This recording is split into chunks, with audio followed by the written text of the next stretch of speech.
everyone. My name is Eva Golnick, and I'm a member of the VIP Distinguished Speakers Committee, part of the Undergraduate Business Council. Today we have Dean Thomas Gilligan, Dean of the McCombs School of Business, interviewing Roy Spence, Chairman and Co-founder of GSD&M.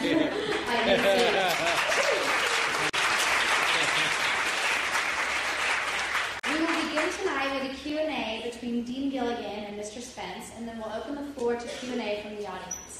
As a reminder, today's event is going to end at 6:30, so please don't leave before that time. Also, make sure your phones are on silent. Thomas Gilligan is the 10th Dean of the McCombs School of Business at the University of Texas at Austin and currently holds the Centennial Chair in Business Education Leadership. Prior to his appointment at McCombs, Dr. Gilligan has held several key administrative roles at the Marshall School of Business at the University of Southern California. He received his BA at the University of Oklahoma. I'm supposed to tell him. Sorry. And his PhD in economics at Washington University.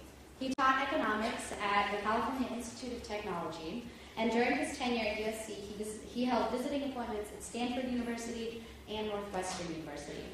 He was the recipient of a national fellowship at the Hoover Institution of War and Peace and was a staff economist at the Council of Economic Advisors at the White House. He also served in the United States Air Force from 1972 to 1976. His areas of interest include macroeconomics, applied price theory, industrial organization, antitrust economics, and public choice. Roy Spence is co-founder and chairman of GSD&M and Idea City, a leading marketing, communications, and advertising company. He's also now co-founder and CEO of the Purpose Institute and starting a hot sauce company. Roy's hot sauce coming your way. And the Purpose Institute is a consulting firm whose purpose is to help companies find their purpose. So, under Roy's leadership, his agency has helped grow some of the world's most successful brands, such as Southwest Airlines, Walmart, DreamWorks, the PGA Tour, BMW Global, U.S. Air Force, Hallmark, and the Clinton Global Initiative. Roy has been a trusted advisor to legendary leaders such as Sam Walton and Irv Kelleher from Southwest Airlines. His counsel has also been sought by U.S. presidents and the State Department and the Department of Defense. Roy has been named Ad Man of the Year, Idea Man of the Century, and has been interviewed by the Wall Street Journal, New York Times, USA Today, Business Week, U.S. News World Report, Esquire, Fast Company, and Fortune. Wow, you're amazing. So, many cable news networks for his perspectives on marketing and finding and fulfilling an organization's purpose. He's been married 32 years and has 3 kids, and he's a member of the board of directors at the Lyndon Baines Johnson Foundation and is a distinguished alumnus of the University of Texas. Thank you. Good job.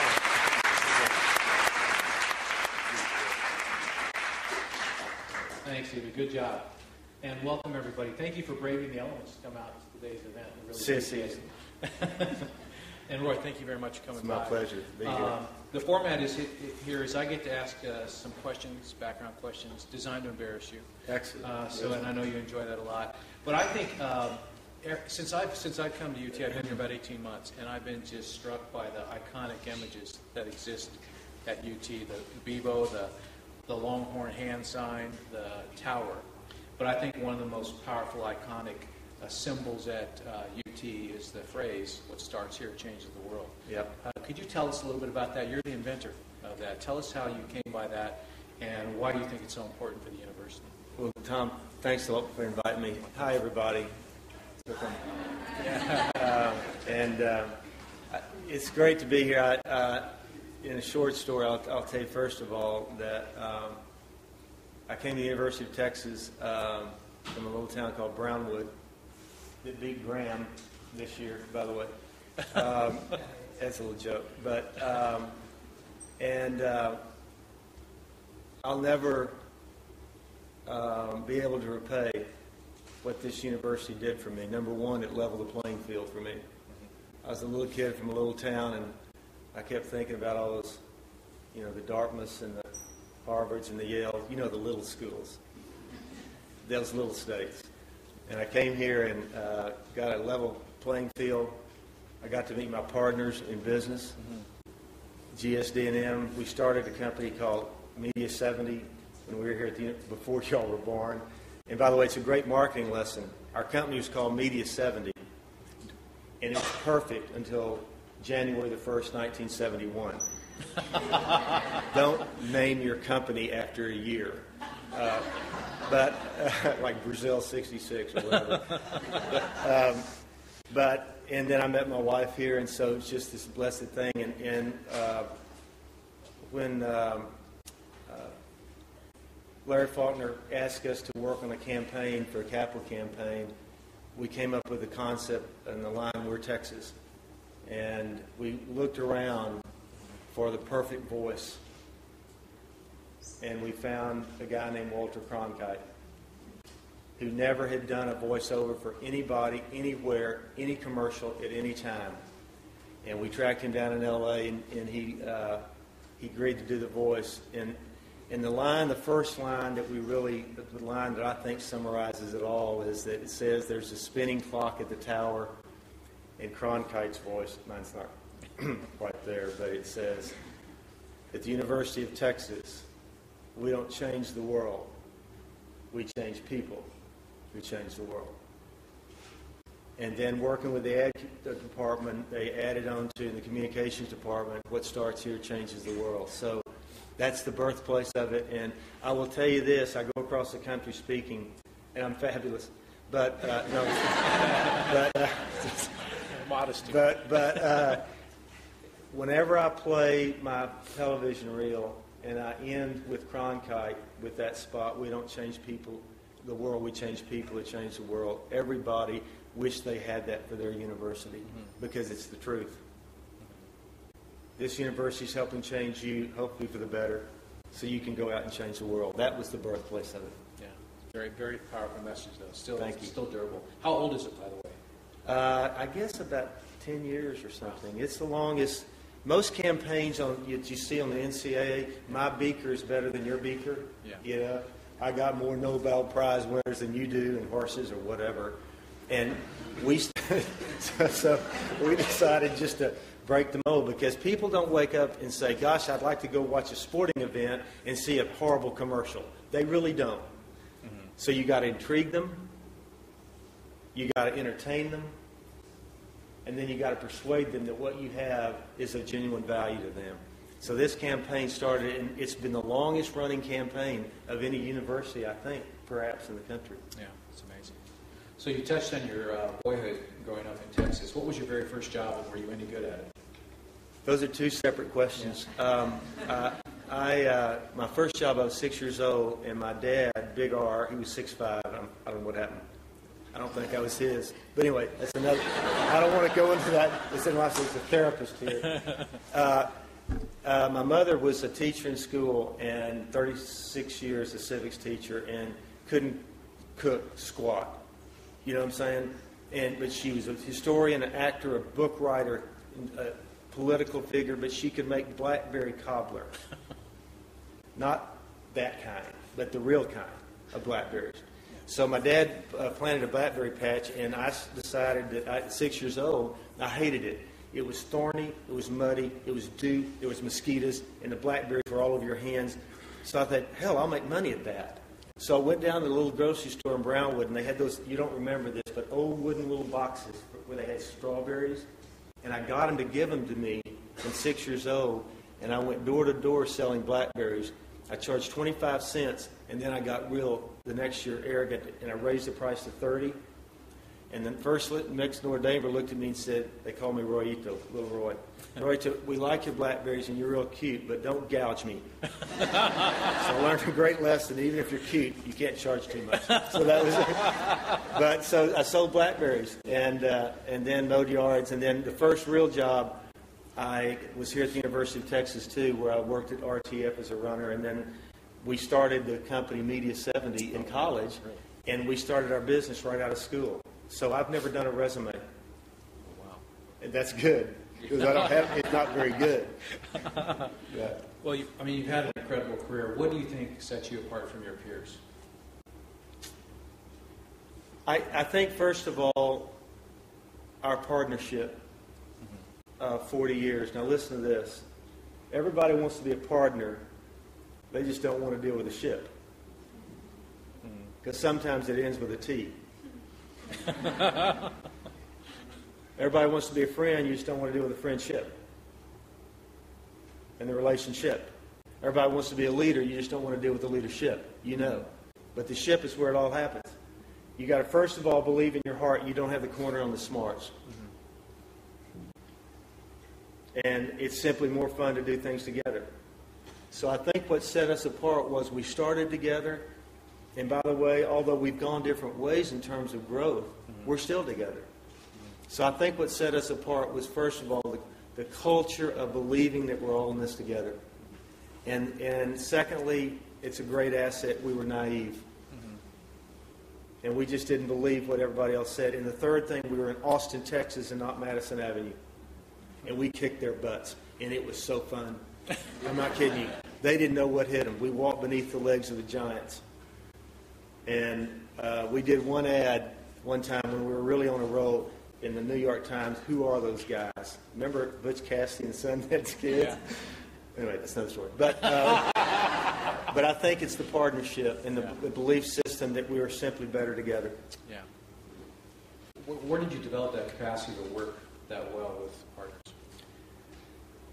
I think it's sort of, it's kind of innate, and some people are loners, you know, and the old Texas saying, one riot, one ranger, and sometimes that's fun. But I think that fact that we met each other in school, you know, there's this old adage, don't go in business with your friends. I've got an idea. Why don't you go in business with your enemies? Wouldn't that be fun? My point is that we were friends. Oh, I want to go out and let's go do business with people who are asses. I really think that's awesome, you know? Or would you rather do business with your friends? And you know what friendship is? It's not during the good times. It's during the bad times. And I'll tell you what friendship is too. Having the trust that when someone gets stronger than you, and it always happens in a relationship, you have the strength to say, I'll let you be stronger than me, and that person's not going to end up crushing you. That's what the ship is all about. So I think it's inherent belief that we were better together. Yeah. That's what I believe, and I believe it's a rare trait now, and I think more people need to have partnerships. Not just legal, because that doesn't mean anything, but in your heart and your soul and your spirit. Yeah, interesting. Tell us who you admire the most in the world. Not professionally, but just... Gosh, that's a... You. Thanks. That's a good answer. No, that's my dad used to always say, suck up the host early. But, okay, I've never told this story, but I'll tell you. My sister was born with spinal bifida. Does anybody know what that is? It's a birth defect.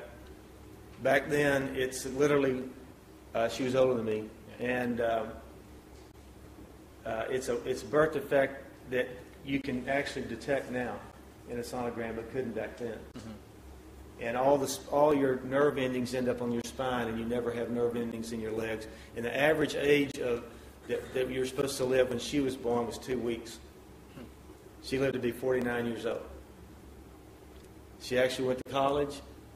My mother invented ways to take her to the bathroom, all these kinds of things. And so I admire her the most because even though she didn't ever walk, she used to tell me that you don't have to have legs to fly.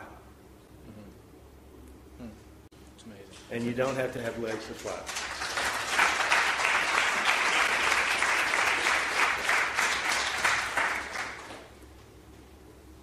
Is there something you haven't yet mastered that you want to?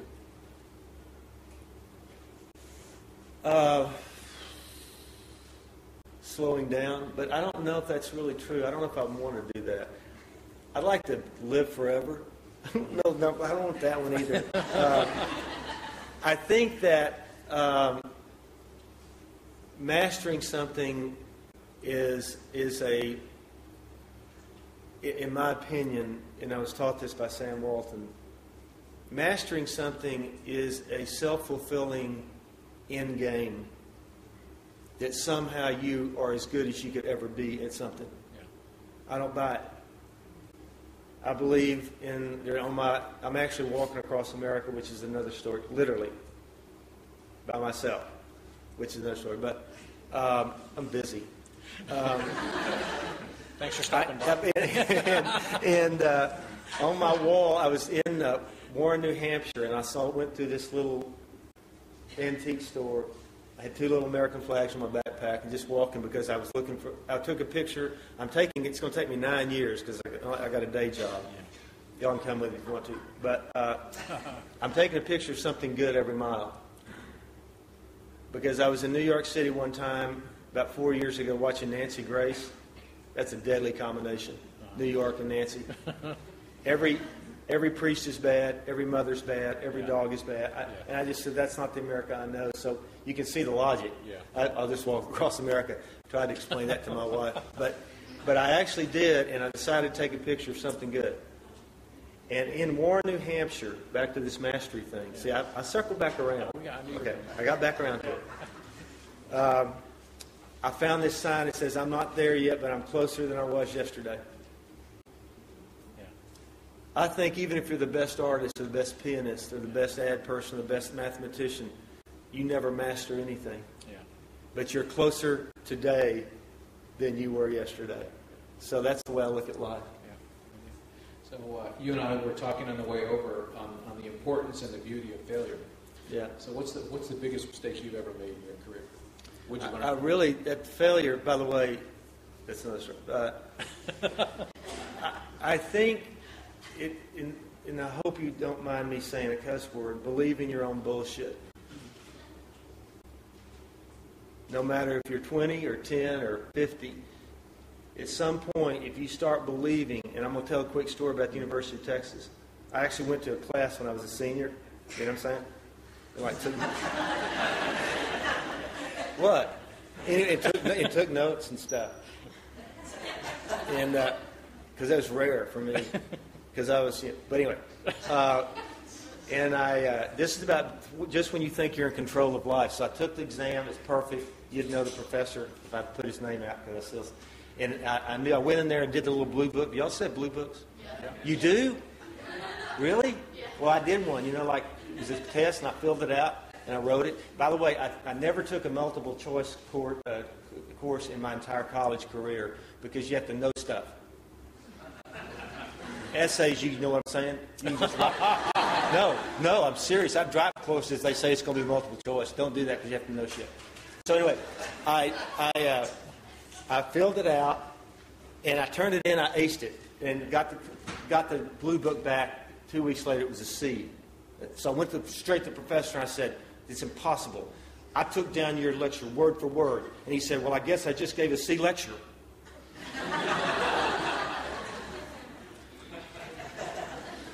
Just when you think, and my point to all of you is, you got to go with your gut instincts.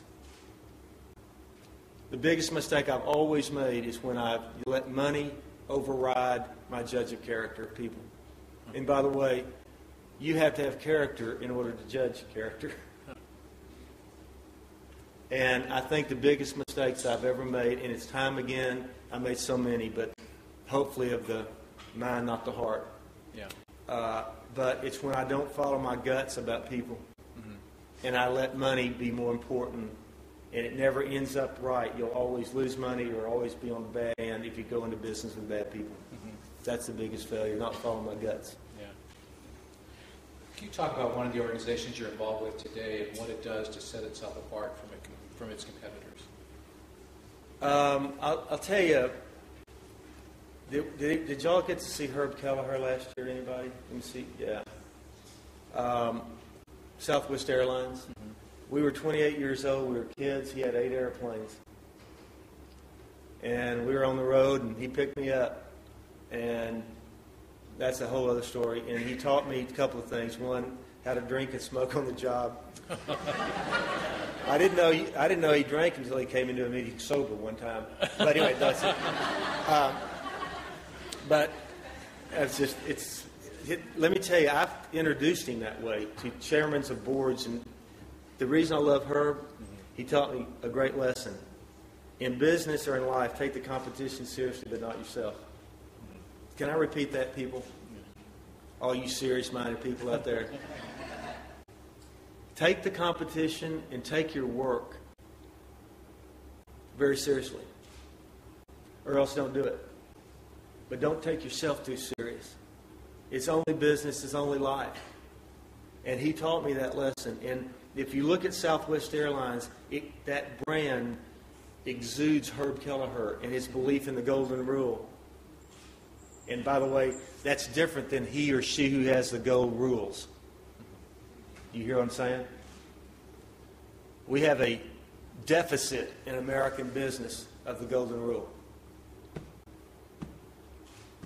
If you want to live a great life, just treat people like you want to be treated. And if you want, and I promise you, so that brand, Ding, you're now free to move about the country, has been sort of our hallmark. But it's probably the one because we've got a founder who believes we're in the freedom business, and our advertising reflected it. Mm-hmm. And it's a great organization, and it makes money because it stands for something beyond being a bad airline. Yeah. Talk about that moral deficit some more. What do you think the role of corporate social responsibility ought to be in society, and where do you think it is today? You guys, the young people in the room, have a chance to change this model. And by the way, I am not young as you, but I'm trying to change it, and I always have. Here's the old business model. You go out and make money, and then when you get wealthy enough, you give back. Let me just repeat that. The old business model was, I'm going to spend the majority of my life taking care of me. And when I get to a point where me is taken care of, I'm going to go do social responsibility on the side. That's not how we started our business. We believed we wanted to stay together, stay in office, and make a difference. Mm-hmm. The new model of social responsibility is that everything you do in your business, the way you treat your employees, the way you treat your vendors, how you source your material, what difference you're trying to make in the world, all has to be embedded. And then at some point, you're not in this charity business. Mm-hmm. You're in the business of making a difference and leaving the place better than you found it. Can I play a couple of TV spots? Yeah, please. Yeah. I want to play you 3 television spots, if you don't mind. He's from Grand. Give him a hand. He's from Grand, Texas. And I want to play 3 quick spots about what our deal. We encourage our talent to tithe their talent at GSD&M, to tithe it all the time. 3 spots you're going to see. One's happened a week after 9/11. We did it in 1 week. The next is about anti-smoking, and the next one's about saving community colleges. So if we can play that, it'd be kind of fun to see some stuff. I am American. I am American. All over again. I am American. I am American. I am American. I am American. I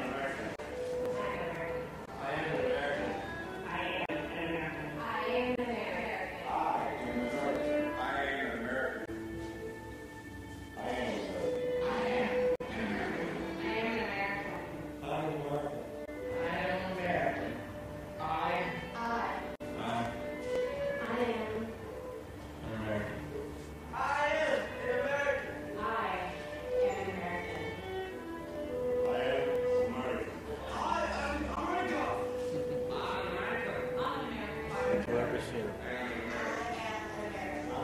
I am American.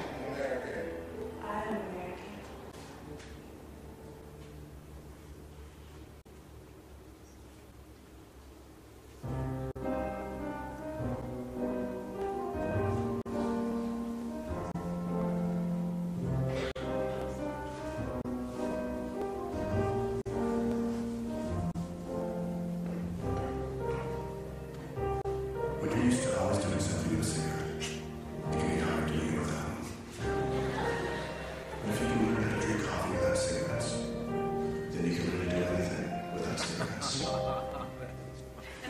It's true, by the way. Hello? Someone's trying to break into my house. Sorry, I'm all over community college. I had budget cuts. A little short, please, come on. What? Yeah, you happen to have a rolling thing or a golf club? No. You know any kicks or pressure holds? How about jiu-jitsu? Jiu-jitsu? Less support for higher education means fewer trained police. 83% of first responders are trained in community colleges. Are they good or can you run it? We teach the people who solve the problems and change the world. So part of the answer on social responsibility, depending on the business you're in, and we won't talk about this in a little bit, hopefully, be in a company whose core purpose is to improve lives. And more, I'm so optimistic after this Armageddon has hit economically, it rattled our soul that at some point, if you are in business to make a difference, the money will follow instead of the other way around. Consumers in this country and around the world are not going to do business with companies who they believe are in business not to help them in society. And I'm not talking about just environmental issues. How you treat your employees, number one. How you treat your community and your stakeholders and all of that. So I believe social responsibility, business is a great engine for social change if used right. Your generation has a chance to start the model and say, it's not the model of, I'm going to work for 20 years to make my money and then I'm going to give back. I'm going to work for 20 years to make a difference from the start. And it'll change the world. In fact, there's a line that we don't change the world, we change people who change the world. That's what you're going to do if you do it the right way. I'm telling you. Amazing. Thanks. Well, we're going to turn it over to the audience. The questions they ask are always better and harder. Before we do, however, we have our last speaker in the series was Doug Ullman, the CEO of the Lance Armstrong Foundation. I know him. He left a message for you. Oh, God. You wouldn't ask a couple of sorry, I get the wrong details. Oh, okay. Technical. No, that's all right. It was just, we were playing some other stuff. Well, so let me ask this question. A lot of students out here, you've given some advice about how they should lead their professional careers. What about just some practical success advice you would give them? How to sell themselves? Well, let me tell you what I believe. I didn't know any of this, so I'm just going to tell you what I believe and what I learned. And I really am very passionate about this, especially to the folks here that go to college and go to university. Number one, you need to decide, this is going to be a little different advice to you. You need to decide not what you want to do, but what you love to do. And you need to decide what do you love to do. Because I don't believe in the Peters principle. Have you heard that? That you become, some point you just get burnt out. You don't get burnt out by doing what you love to do. You get burnt out trying to be average at what you're bad at. That's how you get. I was in the 8th grade. I turned in an Emerson paper. I got a C because I had 28 misspelled words.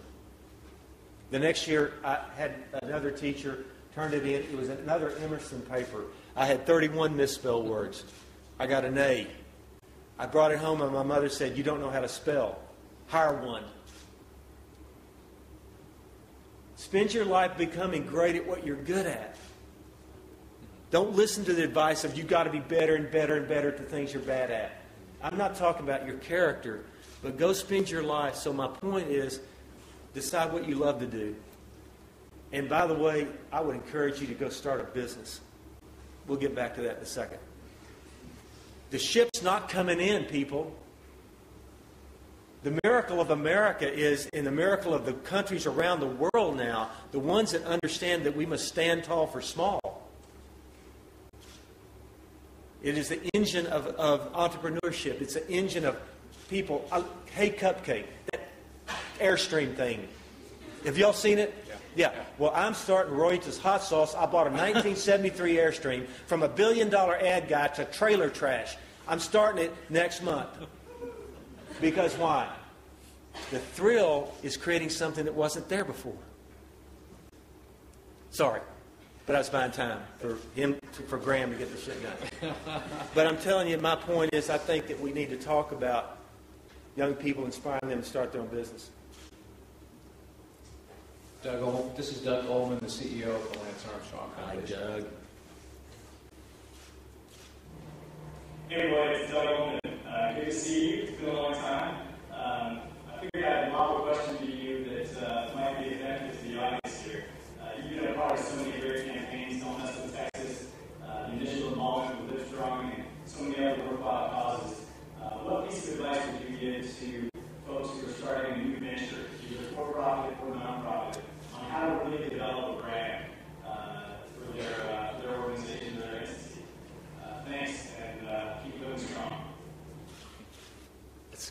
Great question.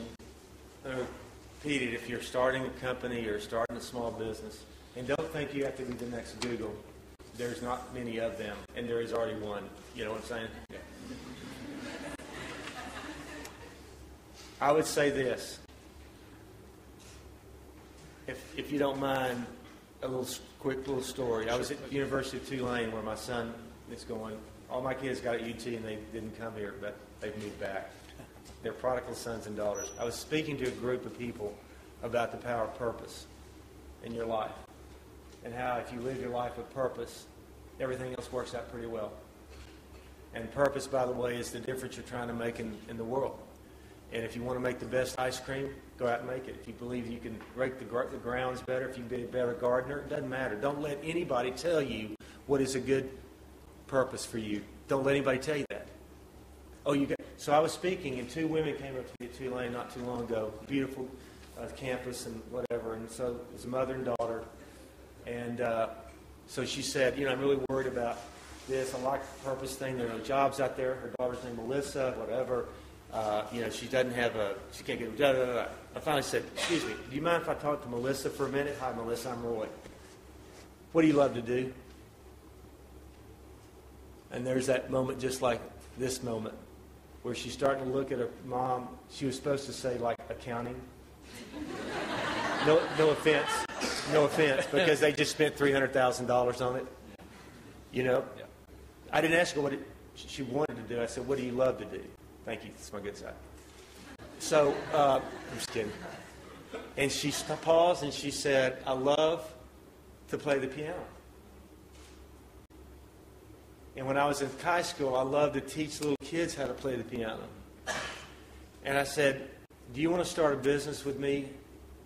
And we'll be up and running in 5 days.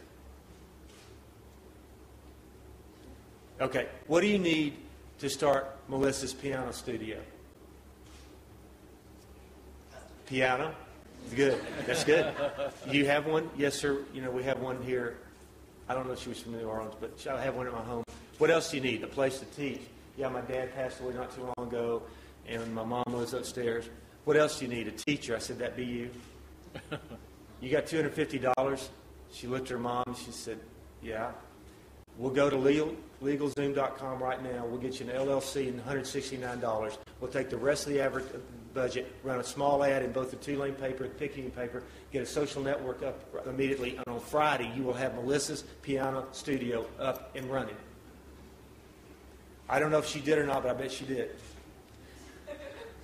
And let me tell you something. Don't be frozen or frenetic. Get focused on what you love to do.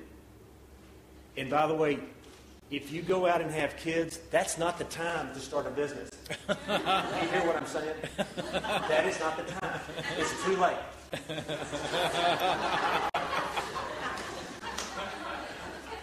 Oh, well, here's the wrap. Well, I'm going to go to the job and get my feet on the ground and get some money, and then I'll start a business. That money is already spent. Trust me. Older folks in the room, it's already spent. Once you have your kids, it's already spent. Right now, when you get out of college, the worst thing that's going to happen is you're going to fail. As Ann Richards used to tell me, well, honey, get over it and get on with it.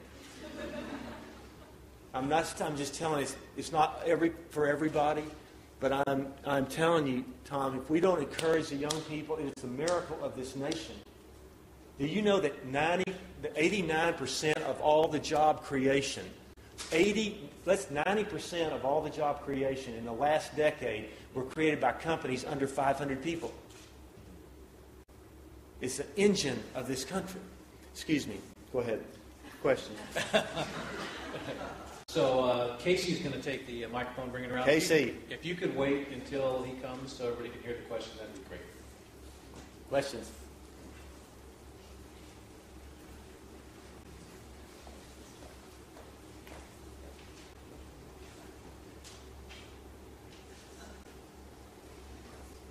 Hello. Hi.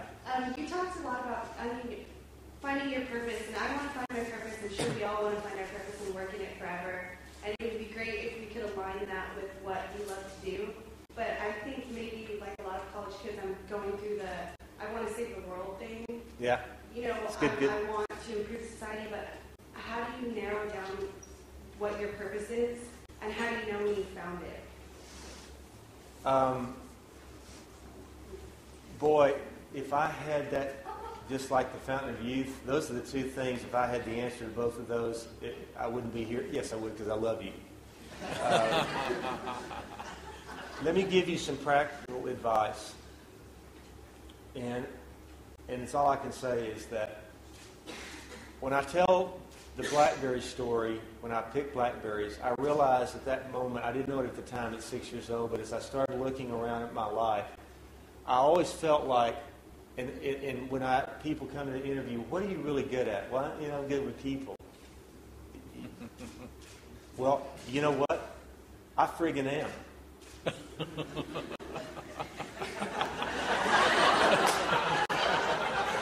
And so, when you're looking at trying to find that purpose, if there's... I don't know why I said that. I'm sorry. I could have pushed it over the edge, but I didn't. I realized at college, and I didn't even know it, that I wanted to be around these people that I met. And let me just tell you what I said again. We didn't know what we were going to do. We just wanted to be together and stayed in Austin. And you know what we said? And we wanted to save the world. We wanted to make a difference. And so, literally at that moment in time, we didn't know what we were going to go do. Now, if you're a doctor, I'd really rather you go to med school. You know what I'm saying? And if you're going to build like buildings and stuff, I'd really like for you to be an engineer. And if you're going to be a lawyer, well, never mind. But if you're in the liberal arts area and you love business and you love marketing and you love these kind of things, I think just be aware of what you love to do. Always. And by the way, may I also suggest, be aware of the things you don't like to do.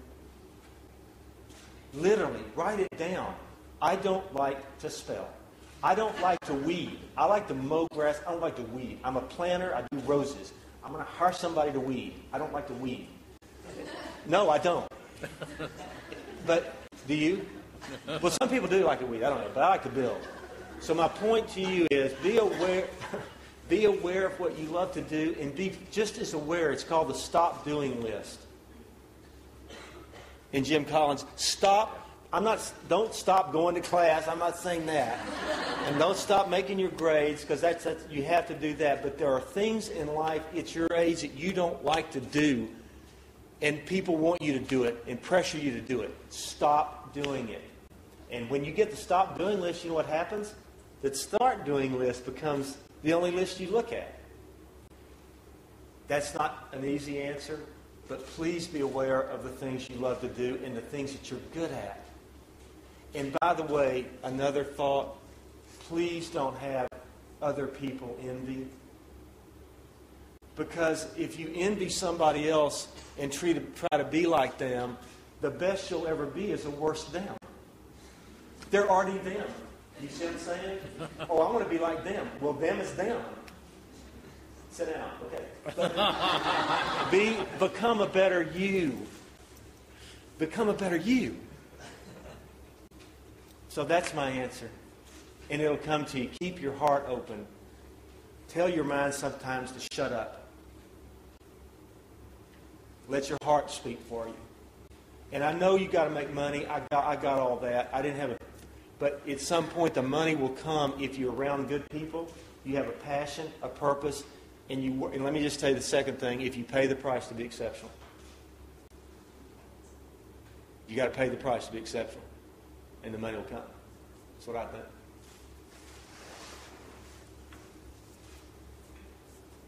I didn't know that at your age, by the way. I'm serious.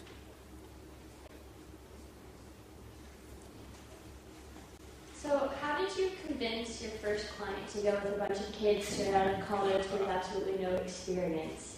I got him drunk. I got him drunk. That's always the answer.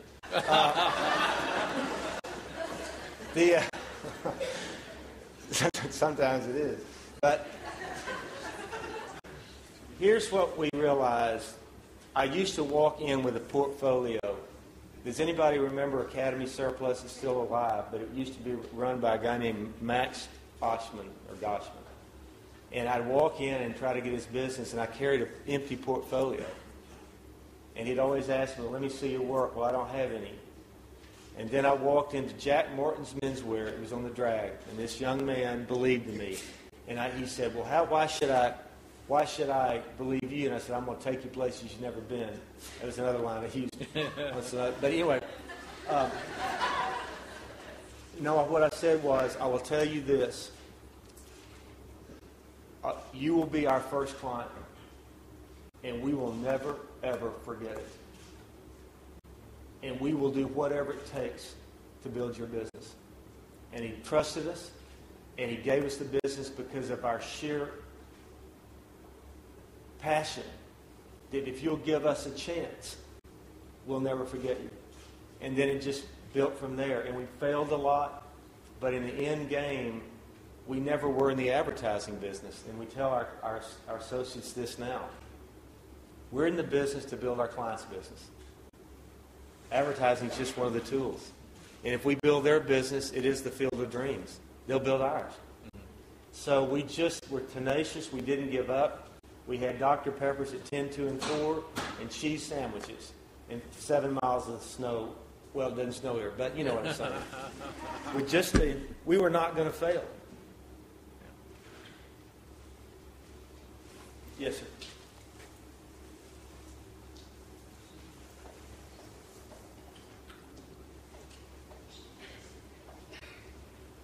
You mentioned paying the price to be. How you doing? How you doing? Great.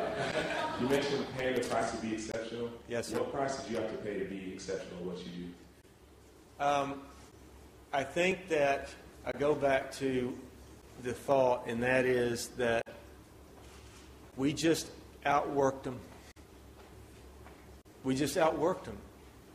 And, you know, they always say outsmart them, don't outwork them. Well, when you're not very smart, that's hard. And I will tell you this, you give me some young people around me that are average talent like I am, and you build a team together, and you outwork the bastards, you'll win them. And that was what we did. We'd never let anybody take our dream away from us either. We never let people say, "Well, why don't you go get a real job? You know, you're not going to make it."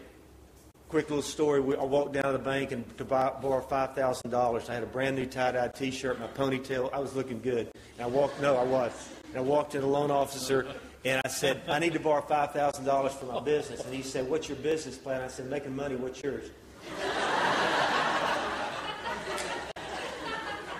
And he said, he loaned us the money, and we paid it back a couple of weeks ago. So,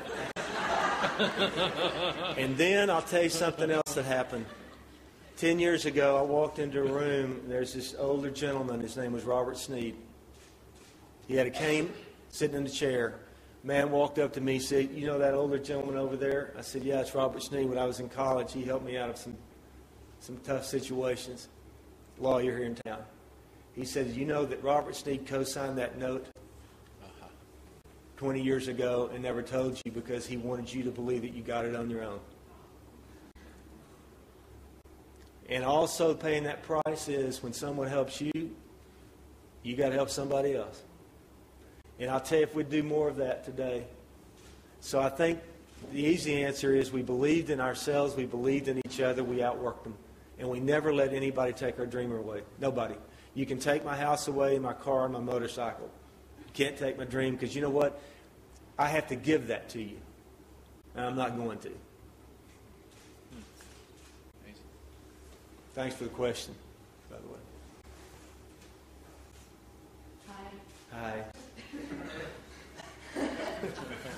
Just kind of a fun question. If you could work on any marketing campaign today, what would it be and why?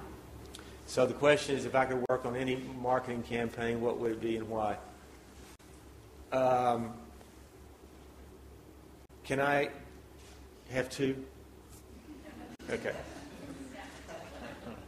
If I was president, and I'm not going to be, I would stop and take a deep breath, and I would say, We are not going to do anything else for the next year and a half until we get jobs going in this country. I'd like to market that. I'd like to market what I've been telling you, that you can do it. Oprah is looking at a show with me. Anyway, the whole thought is called Dream It, Build It. And the whole idea is to find the Melissas of the world, you. And then the internet has democratized the ability to start a business. By the way, if you go to Elance, you can get a logo for $200. We charge $5,000. You're about to put me out of business, and I hope you do. No, I'm dead serious. Sit down. So, what was the question? Oh, yeah. What? I would get America's young people to create a revolution of small business. I would have the banks forced to lend money. I would say we've stood tall for big long enough. If we can give them the money, surely we can loan the money cheaply to small people. And it doesn't have to be just young people. I would market the miracle of America. Walt Disney said it the best: if you can dream it, you can do it. That was the miracle of this country. Forget Republican and Democrat. We got to start saving the republic of this nation. And the republic of this nation is in the DNA of all the people who come here, who've been here, both long-term and short-term, that this was the place where only in America do we have in our Constitution of life, liberty, and what? The pursuit of happiness. I would market that, number one. I'd be good at it, too. I need to be on TV. I need to be on TV. Get Dr. Phil and those guys. No, you got problems. No. No. Well, I'm so sorry, your wife went on whatever. So, and then I'll tell you something else. If we do not cut the dropout rate in this country in half, in the next 5 to 10 years, we will not have a republic. Now, you know what the data is, right? It's stunning. If we do not get young, and by the way, obesity is a huge problem there, because sometimes you drop out of life when you're young, not just school. We have to market. Don't mess with Texas. You know what happened there. Anybody was alive then? But anyway, here's what happened. We changed behavior without threatening anybody with fines we got out of the litter business and got into the pride business. We've got to help people understand that they have a chance in this country again. And part of the problem with a dropout is they've lost hope that there's a chance that they can have a life better than them. Those are the two things, and by the way, they're interrelated. I used to get paid $0.25, and my mom had no money for an A. I want to pay kids for grades. You know what I thought? I get $0.25. Oh, if I make an A, I get $0.25. You know what my mind thought? I'm an entrepreneur. I think I'll do good to get paid. I know there's so much agreement in the audience. But anyway, my point is we have to try some things to get people to understand that a dream is not good enough anymore. We've got to get young people a way to graduate, because if we do that, if we do not cut the dropout rate in half, people, I don't think this country can survive. So I would take those two things. Challenge people to live their dreams and purpose, and then get after the dropout rate. And it takes, by the way, local tribal leaders to go in there and make sure that happens. Long story on that, but if you look what they're doing in Harlem and some of these places around the country where they've taken these kids and these teachers, and by the way, we need to champion teachers again. Not to encourage people to pass tests, but get teachers who have the passion to teach people so that we can leave the generation better off than we found it.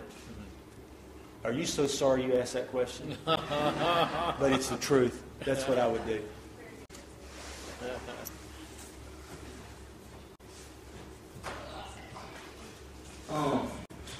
What would you say to an entrepreneur who thinks a lot like you do, who has this idea right now? What is it? He's got prototypes, man. Should he tell us ideas and kind of philosophy? No. Well, no. Go ahead with your question. I'm sorry. What was it? What would you tell an entrepreneur who has this idea right now? I can talk about that. Yeah, and I can repeat the question. So go ahead. What? Okay. I got my idea right now. I got prototypes, my products. I'm just a junior. Don't have a lot of time, and I don't have capital. Yeah. So the question is, what would you tell a young entrepreneur, a junior at the University of Texas, doesn't have any time and doesn't have any capital? Here's what I would do. First of all, don't quit school, because there's only a few Michael Dells out there. But, and it's going to be a little tough love here. If you really believe in this dream, you need to look at your calendar. And you need to create a stop doing list so you can make time to study this dream and Google this dream and investigate this dream and go down to a bank and talk to a banker. You need to carve out time. You need to stop. That's tough love. I don't know what you're doing all during the day. God knows I don't want to know. But my advice to you, if you're really serious about it, put it on paper. The things you have to do to graduate and get out, and then do the other things that you have to do. But then at some point you're going to have to stop the want-to-do list and start time to nourish this idea. That's what you have to do. And I promise you, with the internet, I didn't have that in our day. You know, I invented it, but I didn't have it. But that's what I would do. Does that sound fair? Okay.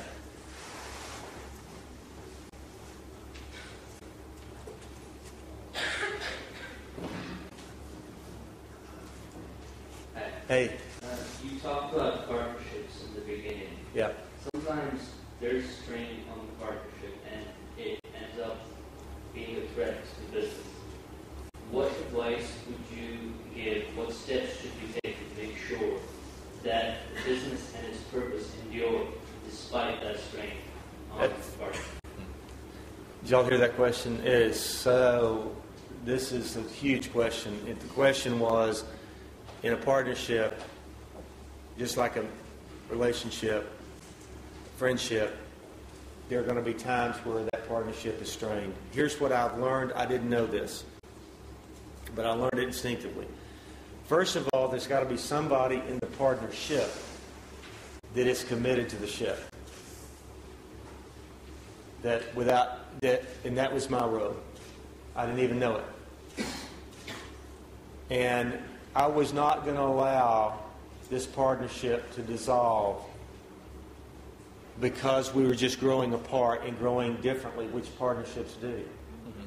We allowed some partners to go off and do some other things. You got to give them. I'll give you the exact, and I'll answer your question the second part. If there is not somebody in the partnership that is 100% dedicated to keeping that ship of state alive, it will not work. And it was never spoken in our organization, but that was what I did. I was not going to let the partnership fail because I did something bad or my partners did. We all are not perfect. We make mistakes. Now, if the partnership is now starting to fall apart, I will tell you why. There's not someone committed that will risk all they have to keep it together. And sometimes it has to just go away. Same thing in a marriage, by the way. Any ship. If you don't have someone, if both of you say, well, I can do with it or do without it, whatever, it ain't going to happen. So I don't know that to be a fact. There's not any rules or regulations. But if you don't have someone who's in charge of the ship, whether it is the CEO or not the CEO, if someone's not fully dedicated to saving the ship will go down. That's the way it works. By the way, same thing with the country. If we're not dedicated to the ship. And right now, the politicians are in the business, the re-election business, and not the make a difference business. And we better get them back in the the make a difference business. Sorry, I went off on that again, but I believe it. No more questions? One more question? Couple more? One more question. This is awesome. Y'all are awesome. Really.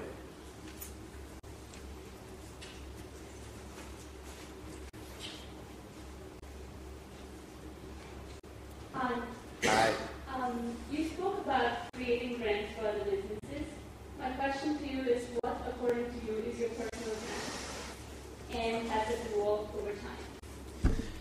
Yeah, I've never answered that question, actually. I've never been asked that. That's a good question. What's my brand? Let me tell you what a brand is and what it's not. A brand is not Snickers commercials that you really like or Tostitos or whatever. A brand is a sacred promise that you make in life. I think. I didn't know this, but this is what I've learned. And when Southwest Airlines said that we're in the freedom business and we're going to give people the freedom to fly, 6 months ago a consultant walked into Southwest Airlines and told them they had to charge for bags because we're leaving $300 million on the table. I stood up and said, and so did other people, if you do that, you're going to violate the purpose of this brand. You're going to violate our sacred promise. The CEO stood up, Gary Kelly, and said, we're not going to charge for bags. Y'all go find the $300 million. You know what we found? $900 million in new revenue. Because we didn't break our promise.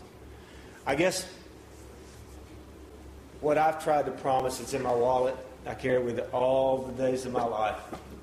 And if you don't believe me, it's right here. I have stuff everywhere. But it says, because you're important, everything you do is important.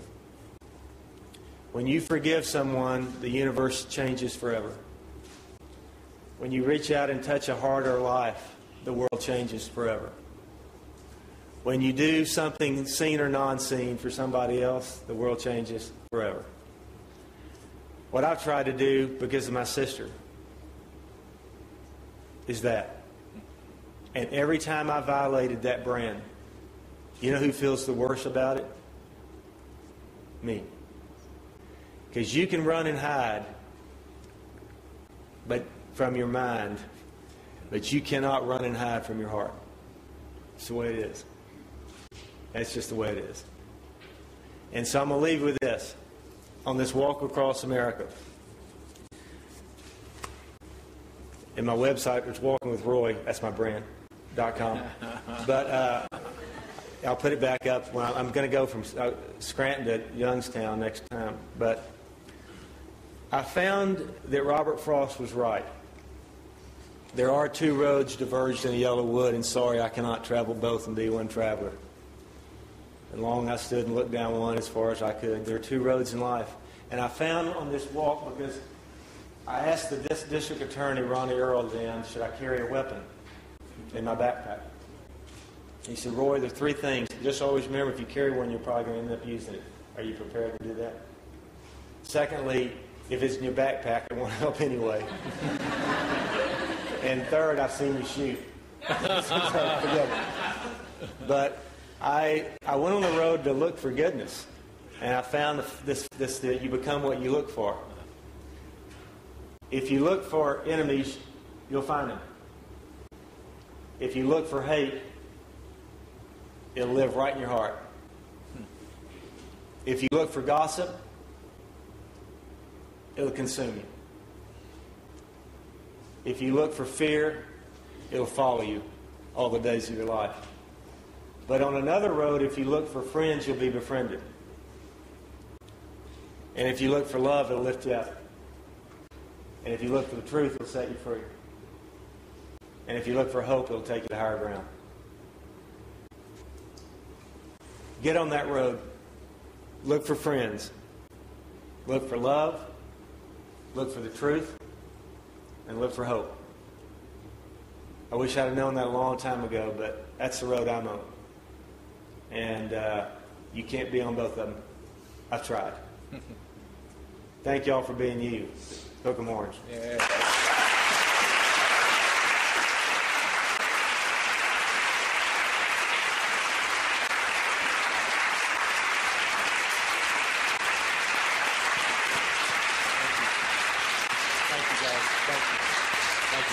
Thank you, Tom. Appreciate it. Thank you so much. Okay, thank you, Dean Gilligan. Thank you, Mr. Spence. We really enjoyed hearing about your background.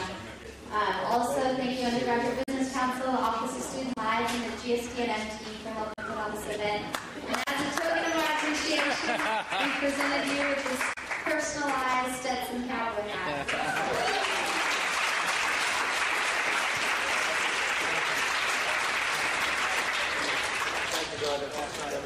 for